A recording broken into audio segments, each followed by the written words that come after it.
Assalamualaikum warahmatullahi wabarakatuh. Selamat pagi, Bapak Ibu dosen, mata kuliah Sains Multimedia, maupun teman-teman sekalian yang menyaksikan video ini. Perkenalkan saya Gita Najmulayali, NIM 182232122 dari Sistem dan Teknologi Informasi Institut Teknologi Bandung. Pada video kali ini, saya akan memaparkan pekerjaan saya. eh, mela- mela- Pada kali ini, saya akan memaparkan pekerjaan saya tentang ujian akhir semester Sistem Multimedia tahun 2024-2025. Sebelumnya, ujian akhir semester ini berkaitan dengan berbagai macam koperasi seperti koperasi citra, audio, video, dan juga watermarking.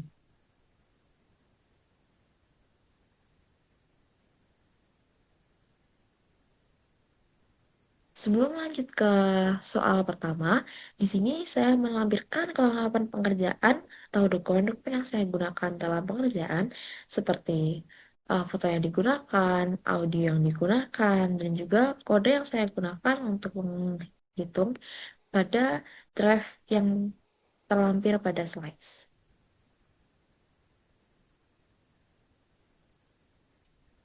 Oke, soal pertama, ini tentang komposisi citra.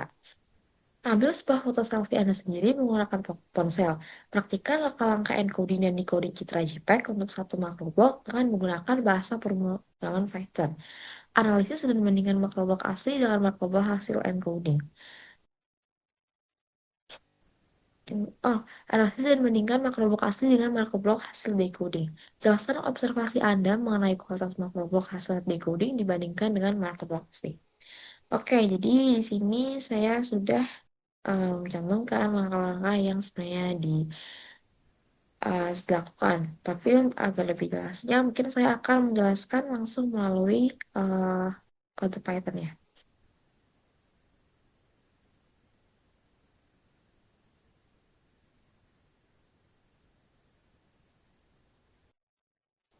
Oke, jadi di sini kita mengimport dulu yang namanya CV2.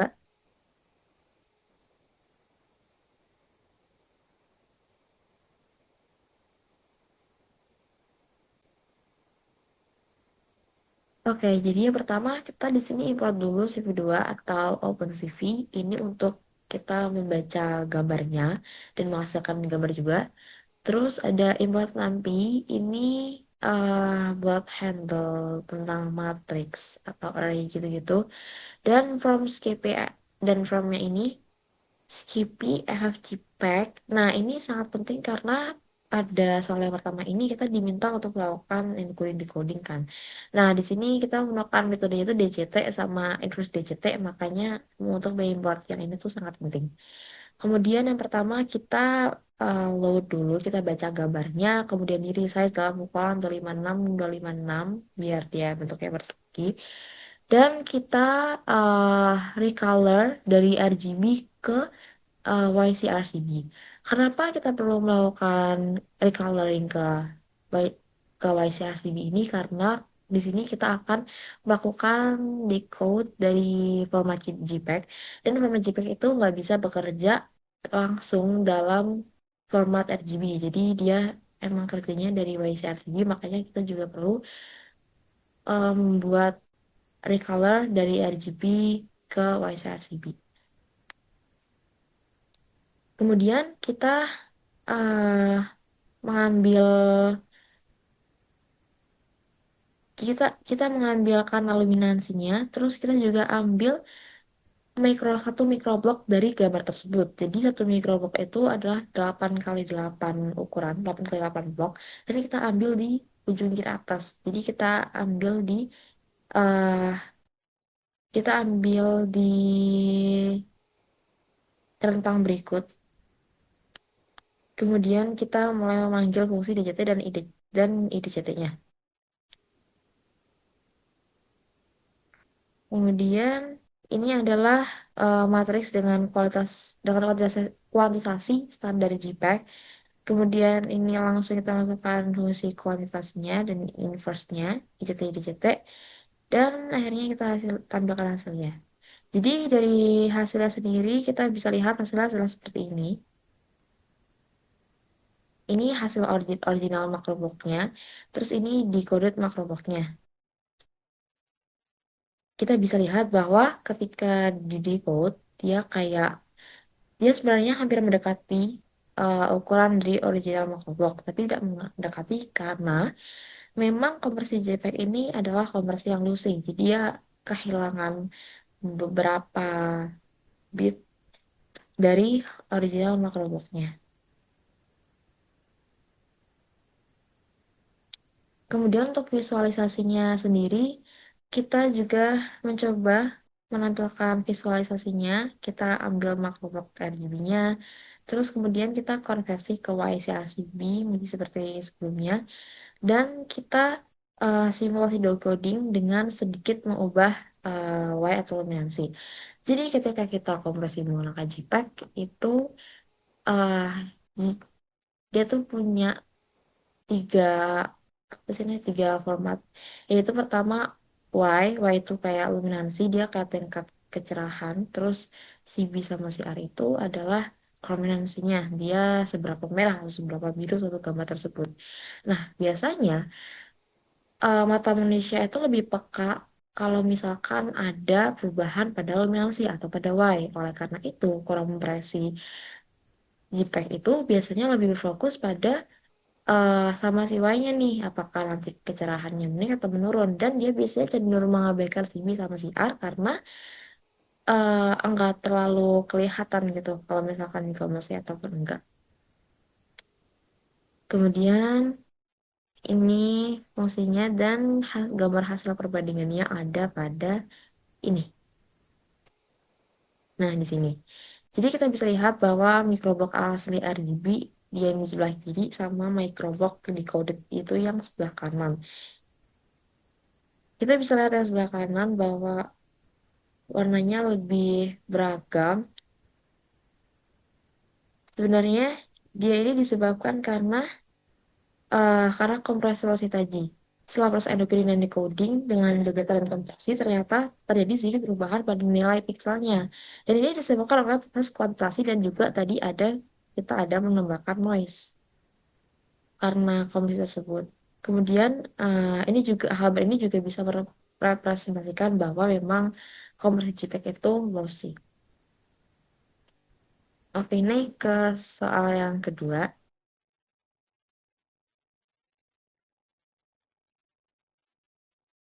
tentang kompresi video.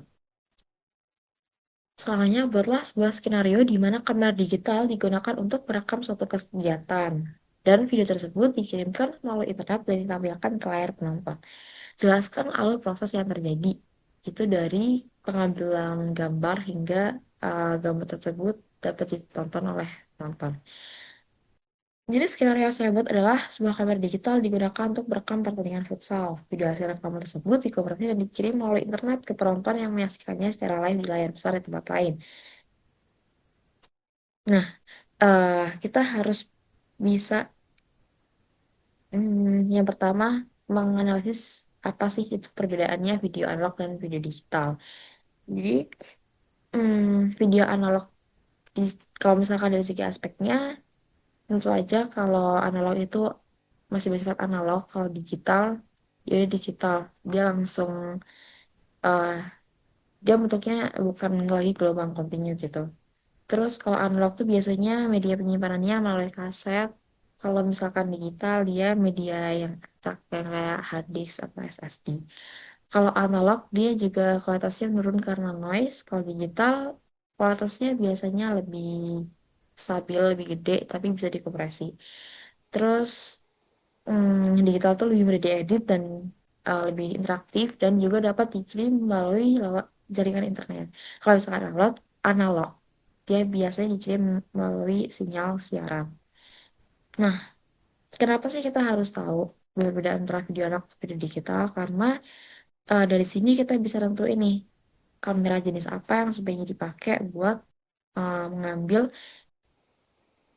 mengambil hasil rekaman dari suatu kegiatan tersebut, apalagi akan ditayangkan melalui video streaming.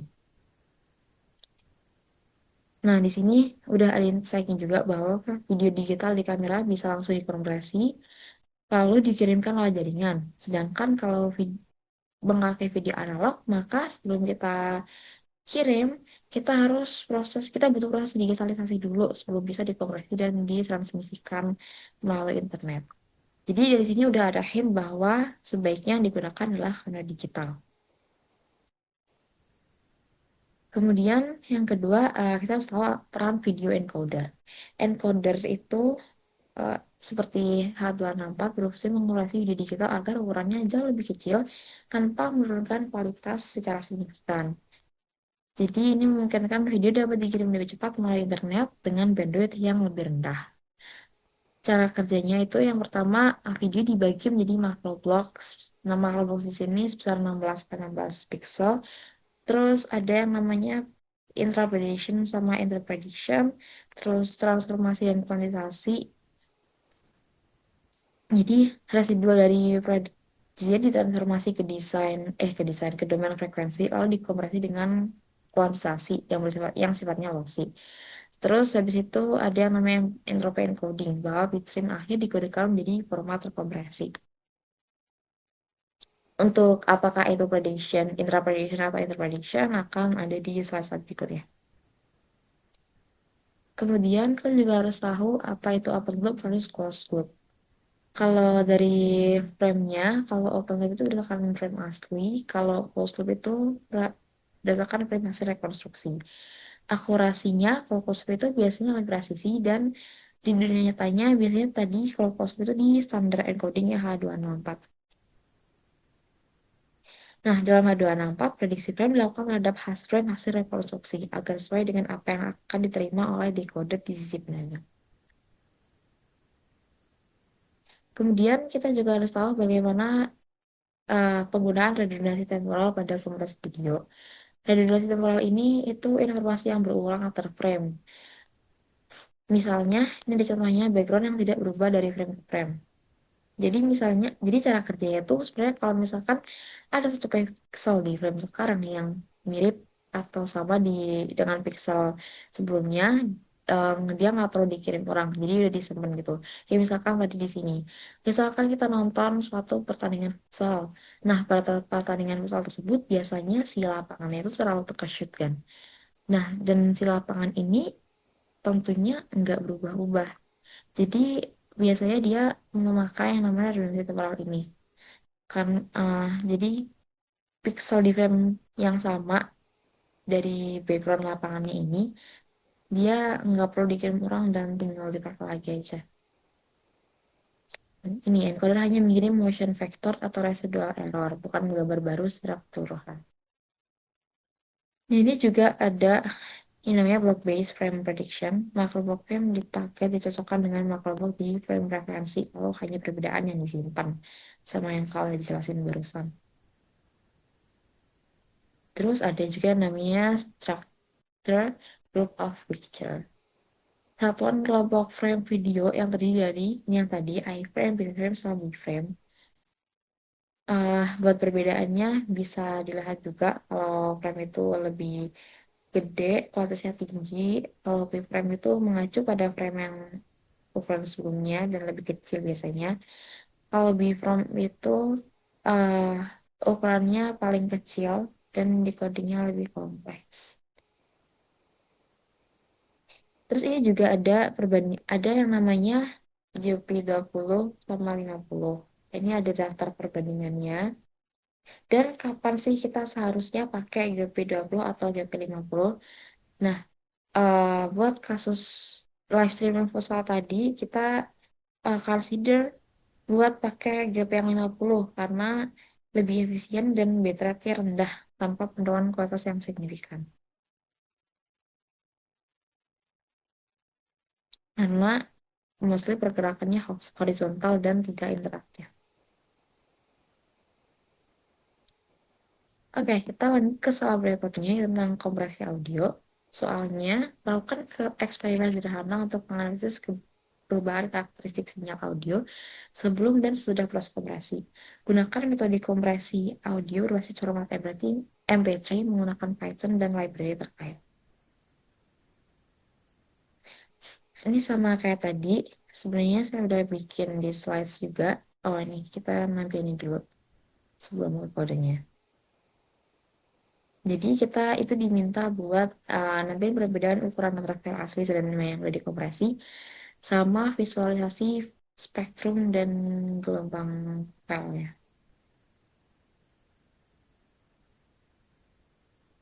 Oke, jadi mungkin kita dengar sedikit audio asli yang kita pakai. The visor oceans wide I fall through tides of time I hear the call. Oke, jadi ini adalah audio yang kita pakai. Kita pakai sepanjang 30 detik. Terus habis itu di sini di kodenya.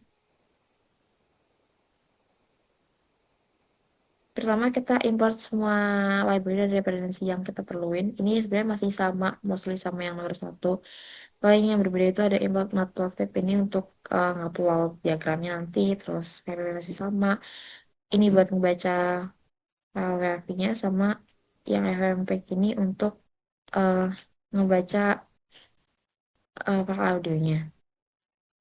Terus habis itu kita upload dulu file audionya WAV terus pakai sample rate-nya berapa. Kemudian dia ada ngubah dulu kalau misalkan audionya dalam format stereo kita ubah jadi mono. Terus kita konversi ke MP3 dibanding ukuran filenya, terus langsung ke bawah yang ini. Di sini kita udah bisa lihat ya dari outputnya bahwa awalnya dia tuh berkisar sekitar 5.230-an KB ya, 500-an MB, 50-an MB. Terus kita ketika udah dikompres ke MP3 dia tinggal 475,5 KB. Jadi pengurangan ukurannya cukup besar, 11 kali lebih kecil dari 5.000 ke 400-an. Kemudian eh, kita juga dapat hasil audio terkompresnya di sini. The visor oceans wide I fall. Sebenarnya kalau misalkan dari segi audio nggak terlalu kelihatan bedanya. Oleh karena itu kita melakukan visualisasi buat tahu bedanya itu seberapa. Nah, kemudian dari visualisasi yang udah kita lakukan, kita dapat hasil seperti ini. Ini untuk gelombang dan spektrum file aslinya. Kemudian yang ini, slide ini untuk spektrum dan gelombang file yang udah terkompresi yang MP3. Jadi sebenarnya langkah untuk mengoperasi ini tuh kita kompres dulu dari WAV yang awalnya ini ke MP3. Terus dari MP3 ini kita harus balikin lagi ke format WAV. Tapi ini kenapa? Karena ada function di sini yang dia tuh nggak bisa ngebaca MP3 secara langsung di bagian display WAV ini. Makanya kita harus ubah dulu dari MP3 ke WAV lagi. Tapi itu enggak efek apapun. Dia cuma ganti format filenya aja. Dia tidak pengaruh ke ukuran dan segala macam. Oke, balik lagi ke diagram yang ada. Kita bisa lihat sebenarnya kalau sekilas overall bentuknya mirip. Tapi buat di visualisasi yang terkompresi, dia kayak lebih kasar daripada daripada file aslinya. Ini membuktikan bahwa memang ada beberapa part yang dia lossy. Kayak misalkan juga di frekuensi spektrumnya ini. Nah, ketika di gelombang file aslinya, dia tuh kayak masih kena di atas amplitude 18 ribu ini. Tapi di file terkompresi, dia menurun ke sini. Dia geser ke kiri dan paling cuma di sekitar 17 ribu. Pokoknya dia nggak nyampe ke 18 ribu. Ini berarti uh, ada bagian-bagian yang ketika misalkan dia di atas 17 ribu misalkan itu kayak kena compressed potong dan di skala ke 16 ribu amplitudo. Ini hasil visualisasi ini menunjukkan kalau misalkan setelah file WAV dikompresi ke format MP3 terjadi penurunan detail amplitude dan hilangnya sebagian besar frekuensi di atas 16 kHz. Hal ini tampak jelas pada grafik spektrum frekuensi yang menurun tajam setelah titik tersebut. Kompresi MP3 secara signifikan mengurangi ukuran file dengan mengorbankan sebagian kualitas suaranya, terutama pada informasi frekuensi tinggi yang seringkali tidak terlalu terdengar oleh telinga manusia. Jadi, eh, memang ada kayak pemotongan amplitude di atas batas tertentu setelah dikompresi. Oke, next ke soal terakhir tentang watermarking. Simulasikan, demonstrasikan, dan jelaskan dengan menggunakan bahasa pemrograman Python, proses embedding dan detection.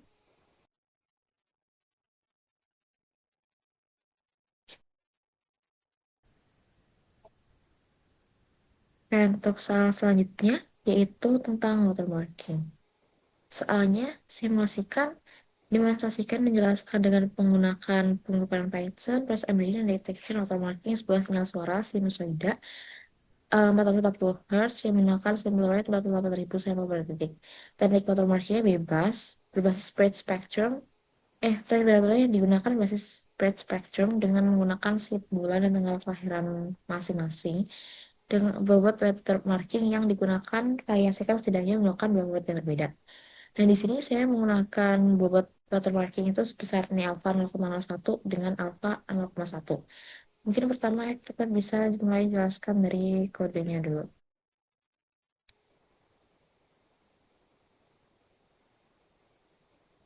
Sama seperti tadi, yang pertama kita perlu lakukan itu mengimport semua library daripada yang diperlukan. Di sini kita nambah sound device sama signalnya buat bisa mm, uh, memvisualisasikan audionya. Terus kemudian kita cek parameter dasarnya tadi sampel rate yang 48.000, durasinya ini bebas sih. Saya pilih 2 detik biar dia lebih kelihatan. Terus habis itu frekuensinya 440. Kemudian ini durationnya. Terus kita generate sinyal utamanya. Nah, ini adalah kita generate watermark atau split spectrumnya. Ini adalah seed dari tanggal lahir masing-masing. Saya pakai 2212 karena tanggal lahir di 22 Desember. Kemudian eh kita generate pseudo random dari hal itu. Kemudian untuk fungsi ke bawahnya itu nama watermark, nambahin watermark, terus deteksi watermark, terus habis itu ini variasi bobotnya tadi saya pakai 0,1 dan 0,1. Kemudian ya ini untuk ngeplot sinyalnya. Dan hasilnya adalah seperti berikut.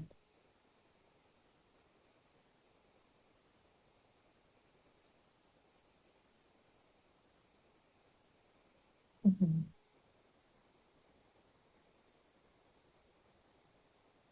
Nah, hasilnya sama kayak yang ada di slides. Yang pertama ini original sinyalnya. Misal kalau misalnya kita zoom, kita kita bisa lihat bahwa dia itu masih halus buat buat garis-garisnya, buat sinyal sinusoidanya. Kemudian di watermark sinyal ini yang 0,01, dia sebenarnya kalau misalkan di zoom, kita zoom sendiri. Kalau misalkan kalau misalkan dia di zoom, itu kelihatan sedikit noise yang ada, tapi kecil sekali dengan alpha 0,01. Sedangkan di yang terakhir, yang 0,1, ini cukup kelihatan noise-nya. Jadi memang kalau misalkan semakin besar angkanya itu semakin mudah dideteksi si watermarknya, si noise watermark ini, tapi makin mengganggu juga buat sinyal aslinya. Makanya kalau misalkan dalam audio biasanya dia dipakai alfa yang sedikit mungkin, yang penting watermarknya terdeteksi karena dia memang bisa ganggu suara. Terus mungkin kita bakal coba play hmm, contoh suara yang dihasilkan.